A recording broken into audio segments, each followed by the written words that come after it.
Good morning student. चलिए आज हम बात करते हैं कंपनी लॉ की। Today we discuss feature of a company. हम लोगों ने फीचर ऑफ कंपनी पढ़ा था, उसमें हमने फर्स्ट केस पढ़ा था इनकॉर्पोरेट एसोसिएशन। फर्स्ट फीचर हमारा क्या था?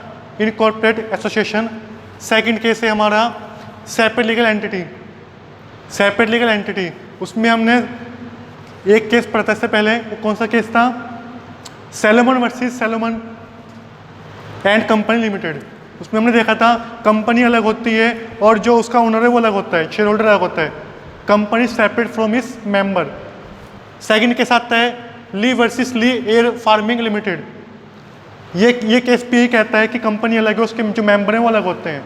कंपनी अलग है, उसके मेंबर अलग होते हैं। चलिए आज केस के बारे में पढ़ते हैं, थोड़ा सा डिस्कस करते हैं। तो स्टूडेंट अब हम इस केस में पढ़ेंगे ली वर्सेस ली एयर फार्मिंग लिमिटेड। जो ली हुए हैं और उन्होंने की कंपनी ली एयर फार्मिंग, दोनों अलग है। ली अलग है और ली एयर फार्मिंग अलग है। कंसेप्ट क्या है? Separate legal entity. चलिए आज हम इस केस के बारे में बात डिस्कस करते हैं। ये केस क्या है? अब आप लोग ध्यान से सुनेंगे।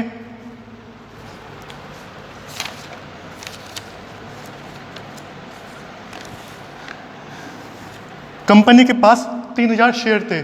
जो ली एयर फार्मिंग कंपनी है, कंपनी के पास कितने शेयर हैं?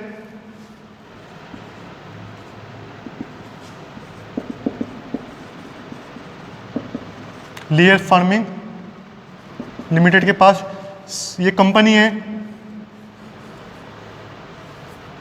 ठीक है जी। ये कंपनी इनके पास कितने शेयर हैं?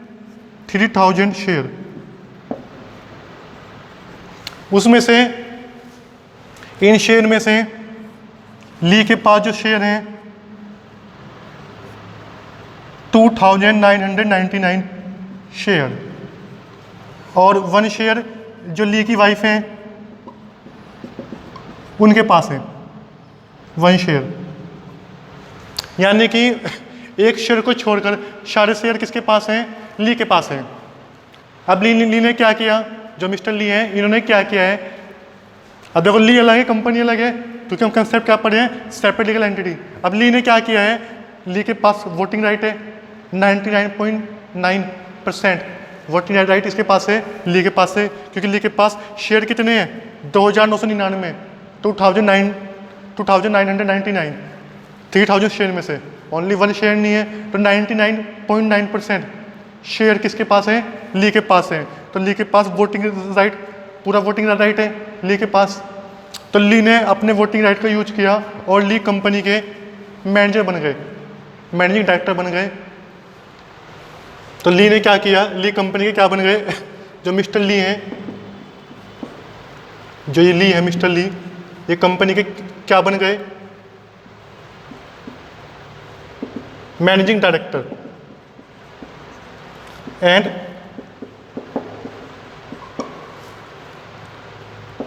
पायलट। और क्या बन गए? ये पायलट बन गए, कंपनी के पायलट।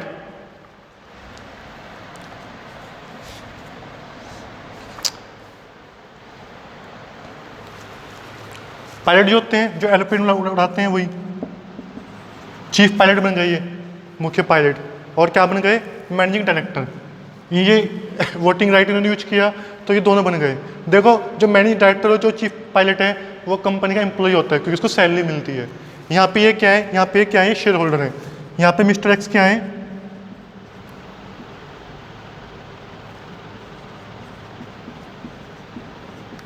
Share holder. इनके पास इस कंपनी के शेयर भी हैं, शेयर होल्डर भी, यानी कि उसके मालिक भी हैं, और ये इसके मैनेजर डायरेक्टर भी बन गए, यानी कि चीफ पायलट भी बन गए। तो इनके पास ये दोनों बन गए। अब बात आती है, अब क्वेश्चन में आगे बड़ा इंटरेस्ट आने वाला है। अब क्या होता है? इनके पायलट से इनको प्लेन उड़ाते इनकी डेथ हो जाती है। ये कंपनी के काम से, मतलब पायलट अपना प्लेन उड़ाते हैं तो इनकी डेथ हो जाती है।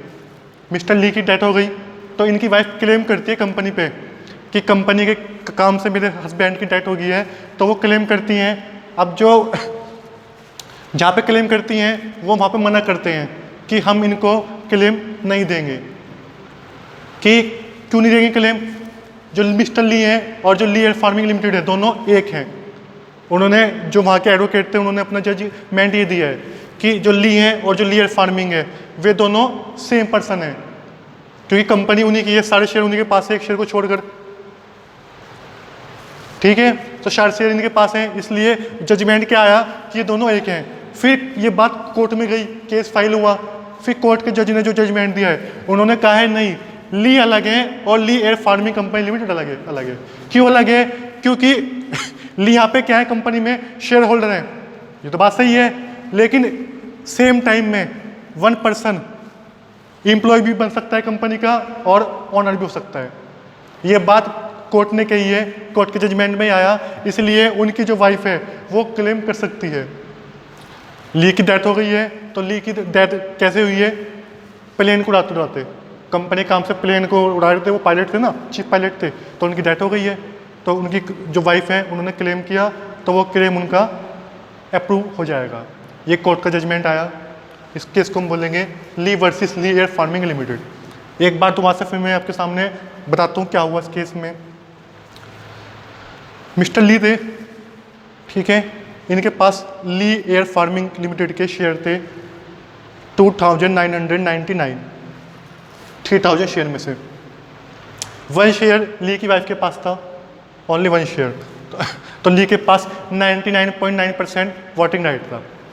उन्होंने अपने वोटिंग राइट का यूज किया और वो कंपनी के managing director and chief pilot बन गए। चीफ पायलट बनने के बाद उनकी डेथ हो गई। ठीक है, इस केस में ये क्या है? एम्प्लॉई हैं। इस केस में ये क्या है? एम्प्लॉई क्यों है? क्योंकि ये अपनी सैलरी लेंगे, ये अपनी सैलरी लेंगे क्योंकि जो काम कर रहे हैं।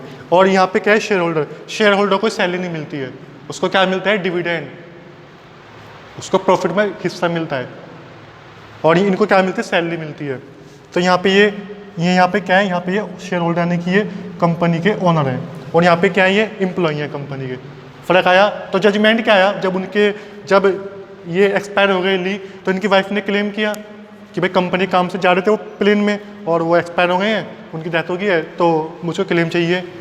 तो जो वहाँ के एडवोकेट थे उन्होंने मना किया कंपनी के कि भाई दोनों सेम है, ली भी सेम है और एयर फार्मिंग दोनों सेम ही है, क्योंकि ली की कंपनी है, सारे शेयर तो ली के पास ही, एक शेयर को छोड़कर।